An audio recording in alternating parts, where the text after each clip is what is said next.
The head chef had collapsed, and the landlady hurriedly entered the room and told us that dinner might not be ready. Her face was unsettled, and she was unusually careless about the date, creating an unnatural atmosphere. The words my wife said to the landlady, who bowed deeply, were the worst. "I don't give a damn. If you can't even prepare dinner, then turn the inn over." I was taken aback by such an inhumane statement. The landlady, who hesitated, seemed to shrink and grow even smaller. The problem wasn't just with us. If this caused trouble for other guests, there might be more who made demands like my wife's. I knew I couldn't let her trust the inn, so I put my hand on the trembling landlady's shoulder and made up my mind to confess my past. "Leave it all to me." The landlady couldn't hide her surprise and confusion. After telling her, I asked the landlady to show me around the kitchen. My wife followed us, looking confused and questioning. I never imagined that I would end up revealing my true identity to my wife here. I am Kentaro Sato. I am a 45-year-old real estate salesman. I currently live with my wife Mika. 2 years have passed since we got married. I used to work at a high-class restaurant called Ryote. When I was young, I worked hard to become a full-fledged chef, but as I got older, I couldn't stand the drudgery and the low salary on the job site, so I gave up on the path of being a chef. Fortunately, I was able to join a real estate company through a relative, and thankfully my take-home pay increased and the benefit structure was also good. I can't say I am well off, but when I think about my life, I sometimes wonder if this is the right path. It's not that I quit because I hate my job as a chef. Sometimes doubts about quitting assail me, and regrets that I didn't continue for a little longer creep into my mind. But I tried not to care. I couldn't just worry about it. I thought I had to get married soon and put my mother at ease, so I registered on a matchmaking website. Things got tough after I registered. Up until then, I had been devoted to being a chef and had never dated a woman other than my wife. I was so nervous that I couldn't even speak properly, and I almost cursed myself. But I persevered in my search for a partner, and then I met my wife, and my destiny changed. Although I had trouble conversing with women, I didn't feel any discomfort when talking to my wife. That's how I fell in love with her. And so the conversation progressed, and I ended up marrying a woman who was the complete opposite. At first, my wife was easygoing, but then she started to trash the book.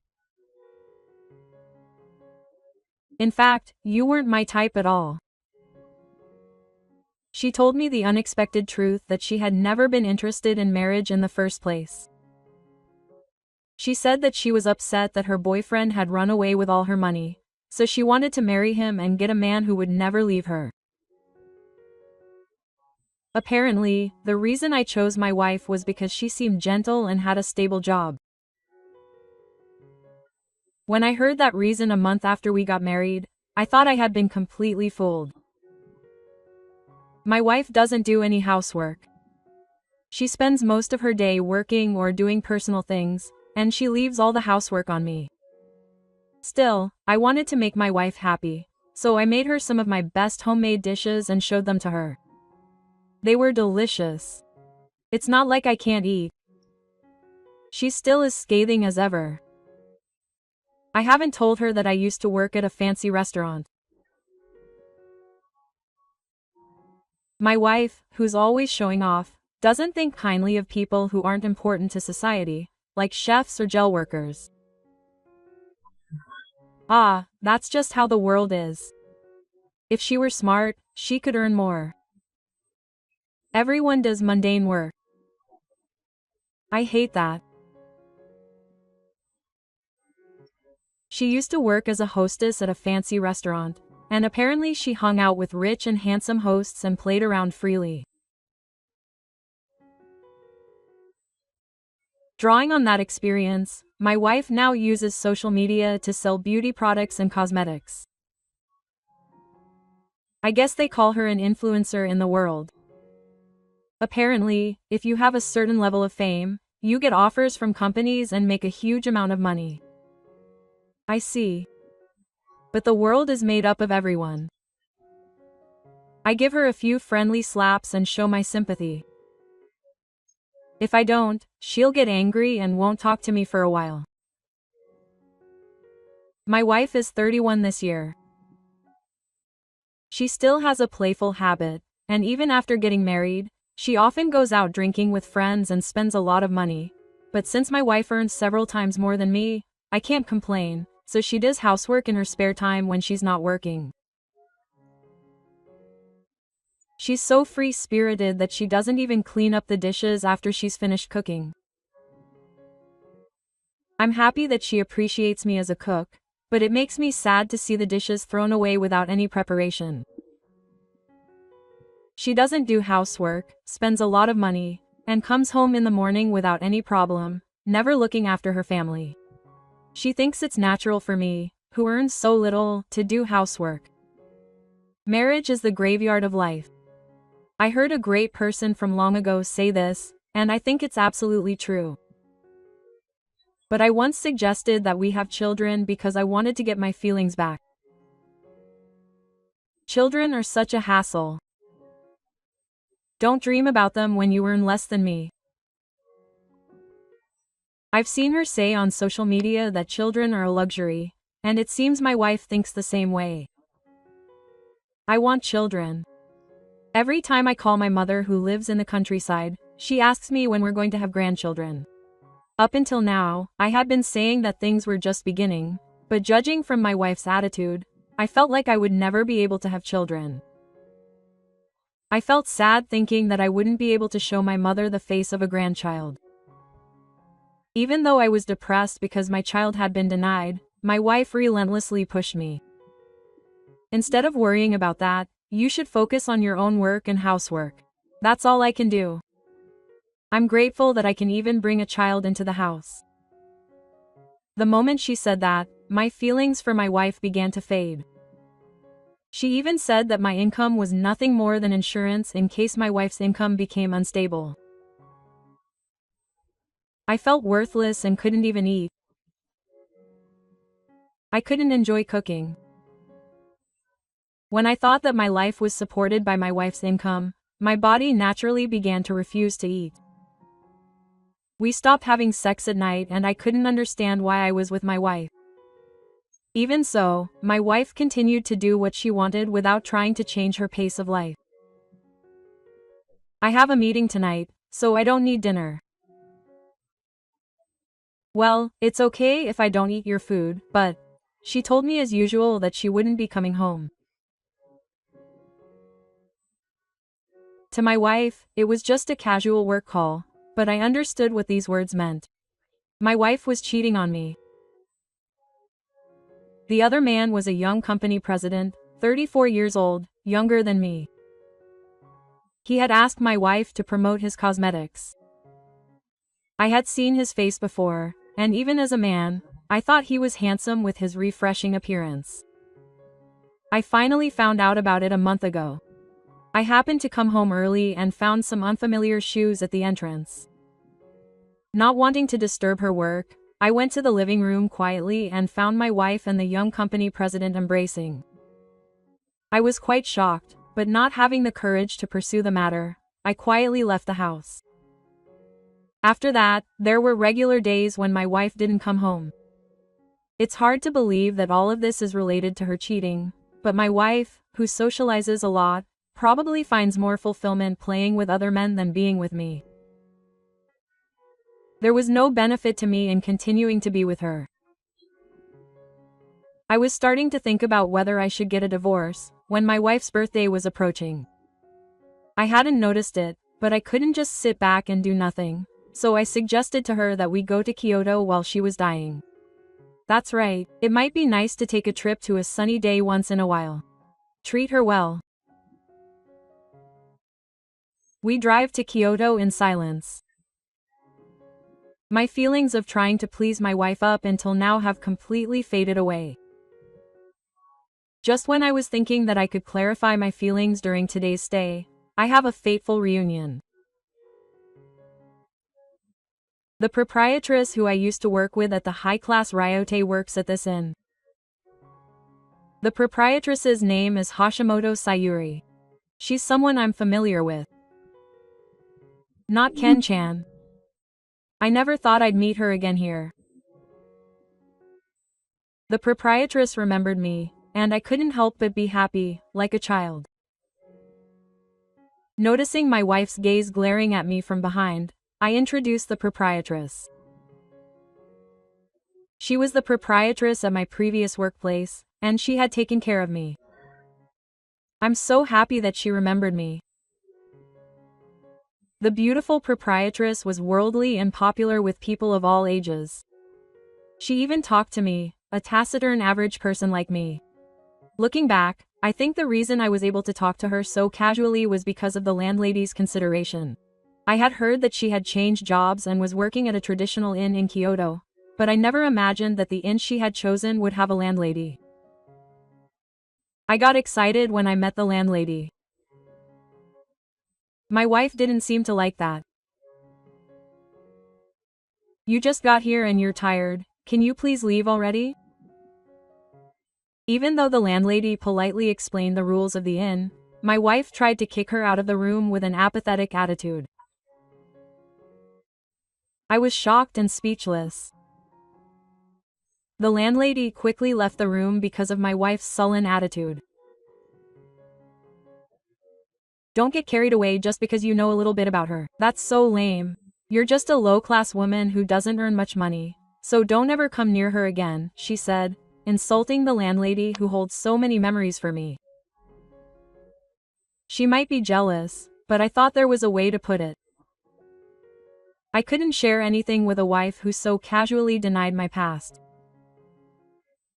With the words, "Meet the goddess," my mood plummeted from high to low like a roller coaster. Even though we had finally made it to the inn, my wife and I were just sitting in our room in silence. That was the moment I started to think that we shouldn't stay together like this. Suddenly, we heard the sound of people running outside, and they were approaching the room. There were several knocks, and it was the proprietress who came inside. The head chef had collapsed, and the proprietress hurriedly entered the room and told us that dinner might not be ready. Her face looked unsettled, and she was unusually lazy about the date, creating an unusual atmosphere. The words my wife said to the proprietress, who bowed deeply, were the worst. "I don't give a damn. If you can't even prepare dinner, then turn the inn over." I was taken aback by her inhumane remarks. Even the proprietress, who was full of venom, seemed to shrink and shrink even further. The problem wasn't just us. If this caused trouble for other guests, there might be more guests who made demands like my wife's. I couldn't let the inn's trust be damaged, so I put my hand on the trembling landlady's shoulder and made up my mind to confess my past. "Leave it all to me." She couldn't hide her surprise and confusion. After telling her, I asked the landlady to show me around the kitchen. My wife followed us, looking confused and questioning. I never imagined that I would be revealing my true identity to my wife here. I entered the kitchen and immersed myself in the nostalgic atmosphere. When I was a newbie, I used to get nervous when I entered the kitchen, but now I don't feel that nervousness, and instead, I feel only excitement filling my heart. There were other chefs in the kitchen besides the head chef, but they all told Yagihaya that they didn't know what was on the menu for the day. Apparently, the inn's culinary department decides the menu based on the ingredients, and they wouldn't know until the day itself. Knowing the situation, I checked the contents of the refrigerator while recalling the past. The ingredients were prepared, and I somehow figured out what the head chef was trying to make. It was the words my master used to say, "You can tell just by looking at it." Having been sternly trained by my old-fashioned master to simply observe, I was now able to tell what I was trying to make just by looking at the ingredients. Back then, just being able to do this was enough to make me feel like I had grown and gained experience. Once I had an idea in my head, it was all my fault. I spoke to everyone who was feeling anxious and encouraged them. "Everyone, I can kind of figure out what's on the menu for today. You may be feeling anxious because the head chef is not here. However, it would be sad if we couldn't serve our guests who came like this. Please help us get through today and the sunset." The proprietress explained that she had come from the other two restaurants as a substitute for the head chef. Thanks to that, they were able to understand and resume cooking dinner. It had been a while since I'd been in the kitchen, and I was excited by the many fine cooking utensils and ingredients. As I began preparing the food while giving instructions, I remembered the past and found confidence and joy in each task. The moment when I actually created the dish I had imagined in my head and finished it perfectly was the most enjoyable moment of all. Even though I've stopped cooking now, the love and joy for cooking that remains within me enveloped me. I felt that this moment would be a chance for me to start over and grow. My wife, who was watching from nearby, stood there with her mouth open. She must have been shocked to learn the truth about me, who had been making her cook for me without thinking much about it up until now. I felt a little bit of revenge, which only made me feel even more excited. Her skillful instructions and cooking movements brought vitality and rhythm to the kitchen. The knives and ingredients became one in my hands, and I felt comfortable. The smell of fragrant seasonings filled the air, making me imagine the taste. The aroma is just as important as the appearance of the food when it comes to cooking. This one thing can completely determine the taste. Delicious, yes, yes. I could hear the landlady's muttered words, and my expression naturally relaxed. There is nothing more satisfying than being praised for your work. After creating the dinner menu, I gave instructions to have it served immediately. Having thus saved myself from the brink of death, I was satisfied with my first cooking in a long time. Ever since I started wearing a suit to work, I had never basked in the joy of finishing a task like this. Labor certainly takes a toll on the body, but the feeling of satisfaction when it's finished is the best. While I was thinking about this, my wife was eating the food I had made next to me. "It tastes the same as always." That's right. To my wife, who is used to eating my food, my cooking is no different from usual. The smile on the face of the proprietress, who had rushed into the kitchen, had returned. "Ken-chan, the customers loved the food. They want to make another reservation." The proprietress, who had been trembling with anxiety until just a moment ago, was nowhere to be seen. The proprietress reported with a relieved smile that she had saved the inn from crisis. I was happier that I had saved the proprietress than the inn's crisis. The proprietress thanked me, but my wife looked at her with a disgusted expression. Feeling that I had accomplished my job with this unexpected reaction, I muttered, "Maybe I'll try being a chef again." "Huh? What are you talking about?" My wife immediately denied it, as if she had heard what I was saying. To my wife, I exist as a solution when her life reaches a dead end. I suppose I should just do the same work and housework every day, but I think differently. Before we got married, I wanted to change jobs because my physical strength was declining, and create an environment where I could raise my children the way my mother wanted. However, it wasn't just about the couple's old-fashioned language or poverty alleviation. It was my own desire to build a family. As I confirmed my feelings, I became more determined and made a proposal to my wife. I'm not insurance for your old-fashioned language. I have my own life. Please don't interfere with that anymore. Well, I confessed my feelings and told her everything she had done up until now. I told her that I didn't like everything about her cheating, her extravagant spending, and her prioritizing her own life over our children. After resolving the issues at the inn, we returned to our room and brought up the topic of divorce. Her resistance was intense because she had been bound by my wife's expectations and plans up until now. No matter how much I explained, she wouldn't accept it, and she even said she would demand compensation. It's a lie that I'm cheating on you. That's a fabrication. The one who should pay the alimony is the other party. Even though she was the one who cheated, she refused to admit it and said it was my fault and refused to listen to what I had to say. In the end, my wife ended up going back from the inn alone. We had originally booked the inn for my wife's birthday.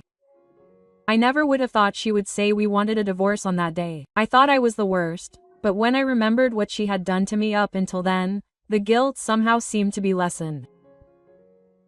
After that, my wife and I got divorced. After consulting a lawyer, I decided to submit the footage of the young president that was captured on the surveillance camera at my home to the family court as evidence of indeterminate conduct. The submission of evidence of indeterminate conduct put my wife at a disadvantage, and I instead demanded compensation. As a result of the divorce settlement, my wife ended up paying me another amount of compensation. Why do I have to pay? I've been the one feeding her all this time. It was painful to watch her go crazy, saying, "Why do I have to pay this? I've been the one feeding her all this time." Quote, "These are no longer the days when earning money is considered great. A marriage cannot exist if you can't respect each other." I want her to understand that, but it would be useless to tell her now. I thought that Moto, who was trying to use everything for her own pleasure, would remarry the young president. However, that did not happen. The young president's company went bankrupt, and before there was even a chance of remarriage, he died. My boyfriend went bankrupt and is missing. Please help me. Moto panicked and asked me for help, but I told him it had nothing to do with it. Moto, who had been absent since the young president's company went bankrupt in advertising cosmetics, had started working a part-time job that she had previously disliked. Perhaps she still had feelings for him, but she kept reporting unnecessary things to me and trying to invite me to join the dojo. Even so, I refused to respond and paid her alimony as quickly as possible. To my ex-wife, she was nothing more than a tool for men. If I forgave her now, I would only discourage her from thinking that way. She needs to understand that if she lives her own way from now on, she will be punished. That is why I intend to keep paying alimony until the end. A new life awaits me too. Then, I was hired as a chef, using my track record of resolving troubles at the inn as a reason to change. The person who was happiest about this fact was the proprietress, Sayuri. She was happy to be working with me, and we started dating and married shortly after.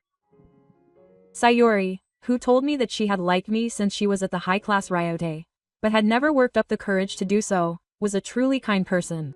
Although my salary had decreased compared to before, there were many young people on the site, so I could also entrust them with the gentle work, and above all, it was rewarding.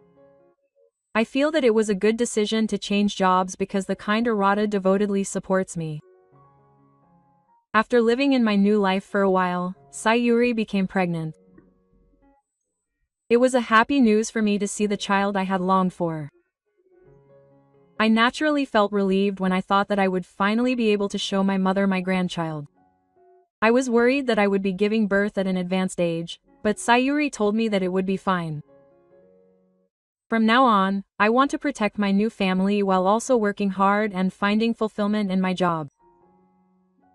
Even if it is a job that people dislike, working for someone else is important to society.